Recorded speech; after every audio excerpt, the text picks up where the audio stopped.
Alhamdulillah alladzi ja'ala al-Islam dinan kamilan wa ja'ala as-salata 'imadad-din al-Islam wa ja'ala al-jihada sabilal mu'minin wa ja'ala al-jannata ma'adatan lil-muslimin. Asyhadu an la ilaha illallah wahdahu la syarika lah wa asyhadu anna Muhammadan 'abduhu wa rasuluh la nabiyya ba'dah. Allahumma shalli wa sallim wa barik wa 'azzim ala hadzal nabiyyil karim sayyidina wa habibina wa syafi'ina wa maulana nabiyyina Muhammadin wa ala alihi wa ashabihi wa tabi'in lahum bi ihsanin ila yaumiddin. Amma ba'd. Yang sama kita muliakan, yang sama kita hormati kepada segenap fadilatul habaib, berkhusus Sayyidul Habib Ibrahim ibn Sayyidul Walid Al-Habib Ja'far Al-Haddad, kemudian Al-Habib Taha ibn Sayyidul Walid Habib Ali bin Abdul Rahman ibn Ahmad ibn Abdul Qadir As-Saggaf, kemudian juga Al-Habib Muhammad ibn Sayyidul Walid Al-Habib Abdul Rahman Al-Habshi, dan juga kepada para habaib yang lain yang mohon maaf tidak bisa saya sebutkan satu demi satu. Fa insyaallah sama kita doakan mudah-mudahan para habaib yang di tengah-tengah kita Allah panjangkan usianya, mata'anallahu bi thuli hayatihim wa nafa'ana bi 'ulumihim wa kaffarallahu bi amsalihim, amin ya rabbal. Kepada segenap para kiai dan asatidzah, berkhusus yang baru saja menyampaikan tausiahnya tadi, yakni Kiai Ayong dari Malimping. Tadi waktu Kiai Ayong ceramah, ibu-ibu pada ketawa, senang. Jamaah pada farhan, pada senang. Semua pada ketawa, cuma saya doang gak ketawa. Kenapa gak ketawa? Agak paham gue. Saya nggak ngerti bahasa Banten soalnya, cuma bisa bahasa Indonesia doang. Ibu paham nggak saya ngomong, Bu? Mungkin harus nikah dengan orang Banten dulu saya bisa bahasa Banten. Hah? Begitu kayaknya. Ada nenek-nenek yang mau, ada nenek mau. Jangan angkat tangan. Nah, nenek pakai angkat tangan lagi ya.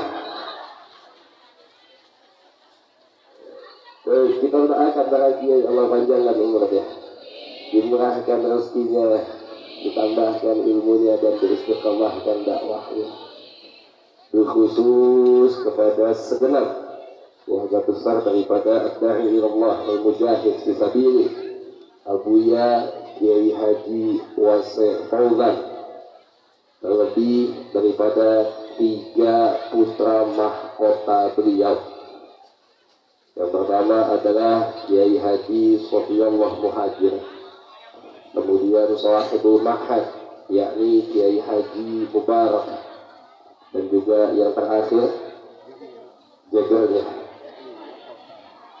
Tadi waktu beliau sampai ada ibu-ibu ngomong di pojokan, itu yang paling muda dan paling ganteng. Mate lo, gak bisa baca yang bening aja lah.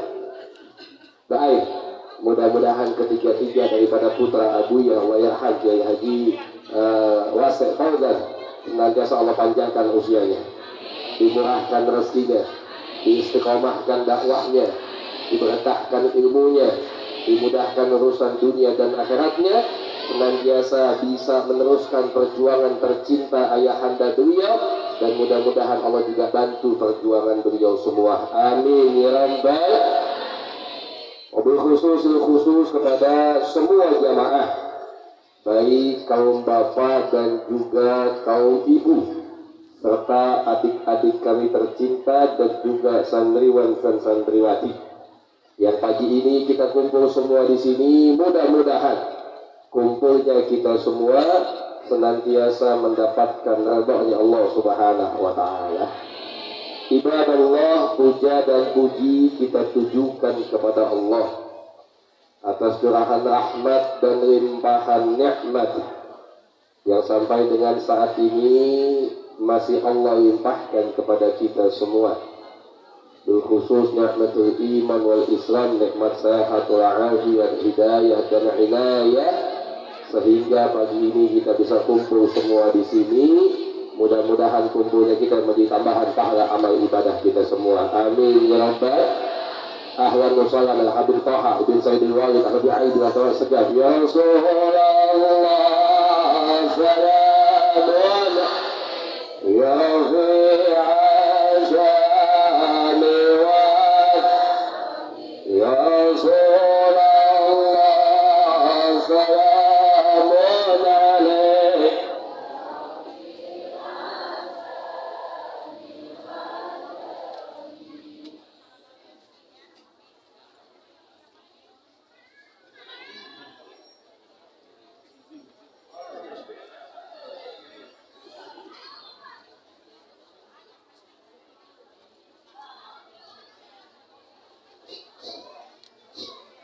Yang ngomong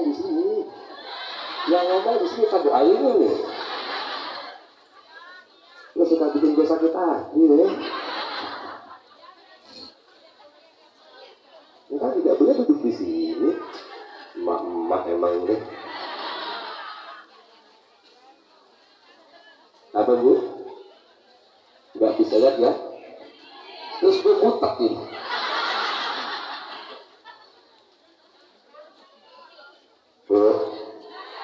Salawat dan salam senantiasa kita curahkan kepada pemimpin kita Habibuna al-A'zam Sayyiduna Muhammad. Mudah-mudahan dengan salawat yang kita baca, dengan ibadah yang kita contoh, dengan maulid Nabi yang kita buat, suatu saat nanti kita bisa berkumpul dengan Nabi Muhammad. Dan juga kita minta kepada Allah, ya Allah berikan kepada kami semua yang hadir pada pagi ini, ya Allah, tanpa terkecuali satu kesempatan yang begitu kami nanti sebelum kami semua kembali menghadap kepadamu, ya Allah, izinkan kami untuk bisa datang langsung berziarah ke makam Nabi kami Muhammad. Ibadallah, pagi ini kita kumpul kembali di pondok ini yang insya Allah dalam judul yang sama. Kenapa saya bilang judul yang sama? Yakni peringatan Maulid. Saya tanya, tahun kemarin bikin nggak? Tahun sebelumnya bikin nggak? Insya Allah tahun depan tetap bikin nggak? Alhamdulillah. Salah satu keistimewaan Nabi Muhammad di mata kita semua nih, umatnya yang ada di Indonesia khususnya, saya belum pernah menemukan ada satu sosok manusia yang setiap tahun diceritakan tentang kisahnya. Bahkan bukan cuma setiap tahun, setiap minggu. Di Pandeglang ada majelis ta'lim nggak? Kaum ibu ada, kaum bapak ada. Di dalam majelis ta'lim kalau disampaikan semua hadis-hadisnya Nabi Muhammad, diceritakan kisah-kisahnya Nabi Muhammad, disampaikan sahabat-sahabatnya Nabi Muhammad. Itu mohon maaf, mungkin di Pandeglang kalau kita mau ikut aktif ngaji mulai Senin sampai Senin nggak putus pengajian di tengah-tengah gitu, diceritakan terus tentang Nabi Muhammad. Kemudian setiap tahun kita diundang kembali datang ke pondok ini dengan judul yang sama untuk menceritakan kembali tentang Nabi Muhammad. Dan subhanallah, antusias umat Islam nggak pernah sedikit pun berkurang untuk hadir di maulid Nabi. Apa kesimpulannya buat kita? Ternyata kita ini nggak pernah bosan untuk mendapatkan kisah tentang baginda Nabi kita Muhammad.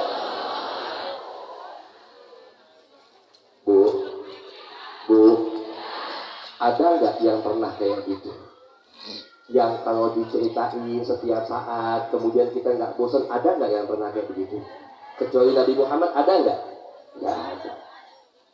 Ahlan wa sahlan ya Habib Muhammad ibn Ahmad al-Habsyi. Bu, ketimbang saya ceramah ibu potong lagi, liatin beliau. Saya kasih kesempatan.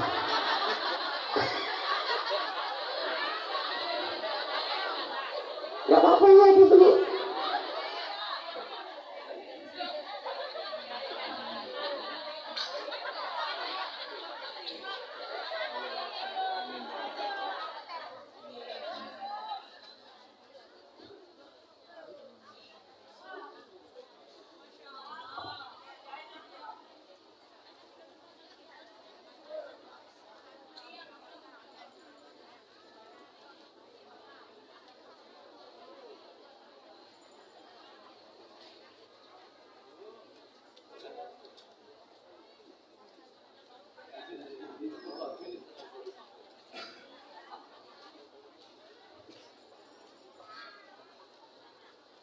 Tanda-tanda nggak boleh ceramah lama. Udah jangan ketawa. Bu, saya ambil satu contoh begini. Kalau saya diundang ke sini di dalam peringatan Maulid Nabi, kemudian yang saya ceritain bukan tentang Nabi, saya cerita soal saya. Saya waktu kecil begini, ABG-nya begini, remajanya begitu, dewasanya begitu, tuanya belum tua. Saya nggak cerita soal Nabi, saya cerita soal saya doang. Kemudian saya tutup drama saya pulang. Tahun depan diundang lagi, sama, saya nggak ngomongin soal Nabi, ngomongin soal saya doang. Saya tanya, bosan nggak? Bukan lagi bosan, Habib enak. Tapi beda dengan kita punya Nabi Muhammad alaihissalatu wassalam. Disampaikan setiap saat, diundang lagi, tetap kita mau datang. Kenapa? Karena umat Islam Pandeglang, umat Islam Indonesia, umat Islam dunia nggak pernah kenal bosan untuk mendapatkan kisah tentang baginda Nabi kita Muhammad.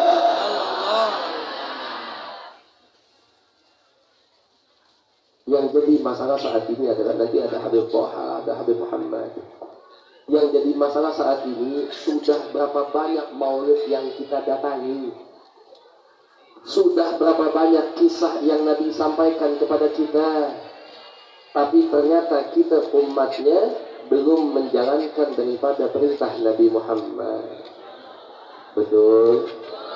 Bu, dalam Islam perempuan, ibu-ibu wajib sayang sama suaminya. Ibu sayang nggak sama suami? Ibu pengen nggak suaminya bahagia? Kalau seandainya kebahagiaan suami dengan berpoligami dikasih izinnya, kenapa sih?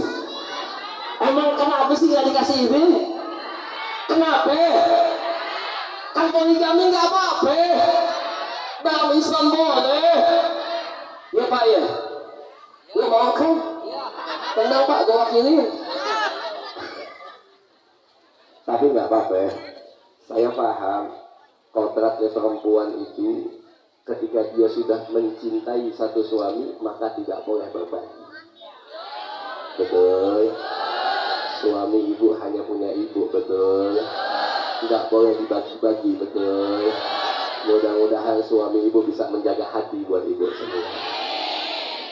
Pak, tapi nggak adilnya perempuan. Dengerin loh. Ketika suaminya mau poligami, nggak dikasih, nggak diizinin. Kata dia nggak boleh berbagi. Tapi sayangnya perempuan Islam, sesuatu yang justru hanya boleh untuk suami, dibagi-bagi sama ibu-ibu kita. Kepada siapa? Kepada laki-laki lain. Ibu nggak mau suaminya dibagi, tapi ibu ngebagiin yang harusnya punya suami kepada laki-laki lain, padahal hukumnya dosa. Maksudnya bagaimana Habib? Nih, zaman sekarang lagi model yang namanya senam pagi-pagi emak-emak. Betul? Betul? Baik, kumpul Ahad pagi, Minggu pagi kumpul di lapangan, mau di mana ya? Semua emak-emak kumpul, judulnya senam. tapi endingnya akhirnya bisa jadi maksiat. Saya tanya Bu, lekuk tubuh ibu punya siapa? Goyangan ibu punya siapa? Terus ibu senam yang nonton siapa? Sengkek kamu. Ibu kalau senam bajunya pakai apa? Celananya pakai apa? Legging nempel sama kulit, bokong beceplak, badan beceplak. Jangankan yang muda, nenek-nenek kisutnya hilang. Enggak ente joget sana joget sini, ditonton semuanya. Habiskan senam, judulnya senam, tetap aja namanya joget. Senam sekarang sama dangdut nggak ada bedanya. Lagu senamnya segini gondang dia. Mau ngapain gondang dia, kejauhan dari Banten. Ibu kok yang ditonton, siapa yang nonton? Semua mata laki nonton. Tukang ojek lihat, tukang cilok nonton, tukang sampah anteng. Padahal goyangan ibu punya pun cuma buat suami doang. Nggak adil kan? Suami nggak boleh nikah lagi, tapi lo bagi-bagi punya suami. Makanya ingat besok emak-emak yang ikut senam stop. Kecuali ibu senam di satu tempat tertutup, tidak ada mata laki-laki melihat, semua perempuan silahkan. Habib alhamdulillah di Pandeglang kayak begitu. Kalau senam tertutup, semua perempuan, nggak ada mata laki-laki. Alhamdulillah. Cuma sayangnya pas senam di videoin. Habis video naik TikTok sama aja lah. Ya, jadi jangan ya kawan. Artinya apa sih? Apa sih faedah kita bikin maulid kalau bukan kita ikut sama Nabi? Apa sih untungnya kita bikin maulid? Kita datang kayak begini, ibu duduk panas-panasan kayak begini, kalau ibu nggak ngambil hikmah banyak, pulang dari sini ajaran Nabi kita tinggalin, buat apa? Karena hadirnya kita sini sebab cinta kepada baginda Nabi kita Muhammad. Apa tanda cinta kita kepada Nabi Muhammad kalau bukan kita menjalankan syariat Nabi kita Muhammad? Saya nggak ngomong banyak lah, masih banyak kita punya habib-habib. Satu hal yang paling menyedihkan saat ini adalah umat Islam dengan mudah meninggalkan sholatnya. Itu gampang banget meninggalkan sholat. Anak-anak muda cuma karena timbang main doang akhirnya sholatnya enggak. Bapak-bapak cuma karena mancing doang akhirnya sholatnya enggak. Saat ini zaman kita semua lomba pada bangun masjid biar bagus, tapi tidak lomba ngisi masjid supaya penuh. Betul? Masjid itu cakep-cakep, alhamdulillah, isinya belum tentu. Banyak nggak yang begitu? Kenapa kayak begitu ya ikhwan? Karena kita ini mohon maaf nggak sadar kalau ternyata sholat kita itu yang akan menghilangkan semua bencana yang kita punya. Sholat yang akan menghilangkan semua kesusahan yang kita punya. Sholat yang akan mengangkat semua beban hidup kita. Sholat yang akan memberikan ketenangan buat kita. Makanya ketika dipanggil dalam azan, apa yang dipanggil? Hayya 'alas sholati, hayya 'ala. Apa artinya? Kata Allah, ayo kita sholat. Habis sholat dapat apa? Hayya 'alal falah. Kita akan dapatkan kemenangan. Satu kuncinya sholat.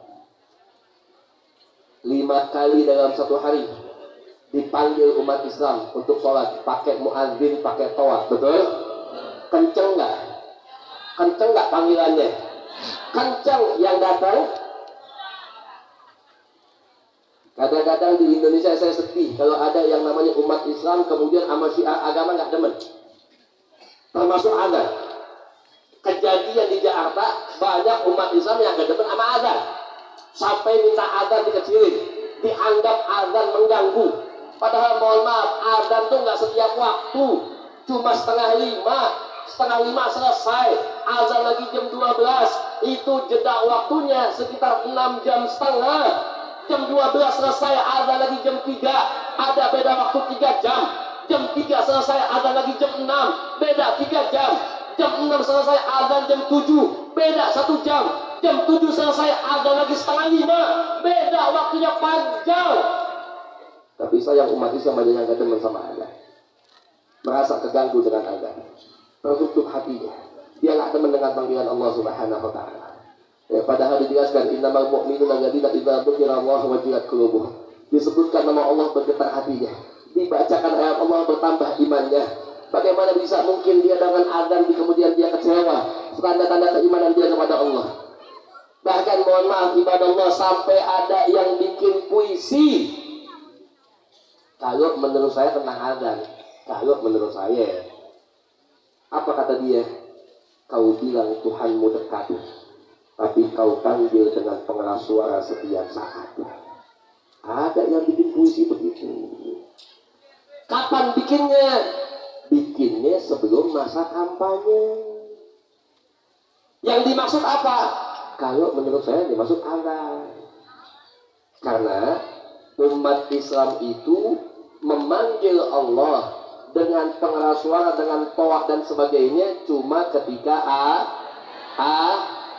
jadi mungkin yang maksud adalah azan.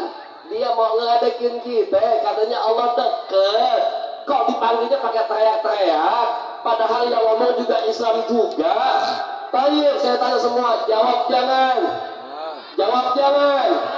Baik Pak, kami jelaskan. Ketika kami kumandangkan azan 5 waktu dalam satu hari, yang kami panggil bukan Allah, yang kami panggil hambanya Allah. Karena azan panggilan salat, yang wajib buat salat adalah kami hambanya, bukan Allahnya. Betul? Makanya Bapak ngaji Pak, jangan kebanyakan nonton bokep. Ini ngaji kagak, bikin puisi dia, bokep ditonton. Kedua, yang namanya manggil kudu kencang, namanya panggil lidah, nggak mungkin pelan, kencang. Nama antum siapa? Hah? Buldan. Satu ketika saya mau manggil Ustadz Buldan. Ustadz Buldan di pojok Empang Solo. Saya di sini. Saya pengen panggil beliau karena jauh. Saya manggil nih. Saya tanya, manggilnya pelan apa kencang? Kalau saya panggilnya begini, kedengeran nggak? Kedengeran nggak? Sampai budak nggak bakal nengok. Tapi kalau saya panggilnya kencang, weh Ustadz Buldan, nengok nggak? Belum tentu. Nah kalau pakai headset tuh. Artinya apa? Yang namanya panggilan kudu kencang, wahai Bapak. Umat Islam dipanggil azan kencang aja nggak ada yang datang. Apalagi nggak kencang. Betul. Makanya di Masjid Banten, di Masjid Pandeglang, kalau masjid suka sepi, saya kasih ilmunya. Besok pagi di Masjid Banten, kalau masjid mau rame, azan dohor jangan jam 12, jangan. Azan dohor jam 9 pagi, rame ke masjid insya Allah. Semua pada datang. Oh, muazin dablok, muazin PA, muazin gak punya otak. Jam 9 azan. Buat muazin saya kasih jawabannya. Datang ke tengah-tengah mereka yang dah ngumpul, ngomong lu yang PA. Kenapa lu yang PA? Jam 12 waktunya sholat doa azan, atuh gak ada yang datang. Jam 9 doa azan, nolong semua. Mau sholat apaan lu? Atuh, itu ngomongnya begitu sebelum kampanye ya kawan. Yang tadinya bikin puisi kalau menurut saya itu tentang azan, sebelum kampanye puisinya ada. Begitu mau kampanye, yang baca puisi mukanya nongol di azan. Tahu? Tahu siapa? Tahu siapa? Paling mentah-mentah udah. Jadiin pelajaran buat kita ya kawan, khususnya buat umat Islam yang cowok. Ya Allah, saat ini ada satu umat kita yang dalam keadaannya Allah susahnya bukan main. Saudara kita di Palestina, doain mudah-mudahan yang meninggal syahid di dalam Allah Subhanahu wa Ta'ala. Ada satu nikmat yang kita lupa dari Allah buat kita umat Islam Indonesia. Apa kata Allah? La in syakartum la'azidannakum wa la in kafartum inna 'adzabi lasyadid. Nikmat bagi umat Islam adalah kita bisa ke masjid kapan aja kita mau. Itu yang kita lupa. Bu, waktu ibu mau ngaji pagi ini ke sini, ada nggak yang cegah ibu di jalanan? Ada nggak yang ngancam ibu pakai senjata? Pak, waktu Bapak mau ke masjid, subuh ke lohor, asar, maghrib, isya, ada nggak pasukan yang nahan Bapak buat ke masjid? Kita bebas mau ke masjid kapan aja, mau ibadah kapan aja. Tapi sayangnya umat Islam lupa dengan nikmat itu. Sementara di Palestina, setiap mereka mau ke masjid, setiap mereka mau salat ibadah di rumahnya Allah, mereka harus siap korbankan nyawanya. Tapi hebatnya orang Palestina, ancaman senjata tidak membuat mereka takut dengan mereka.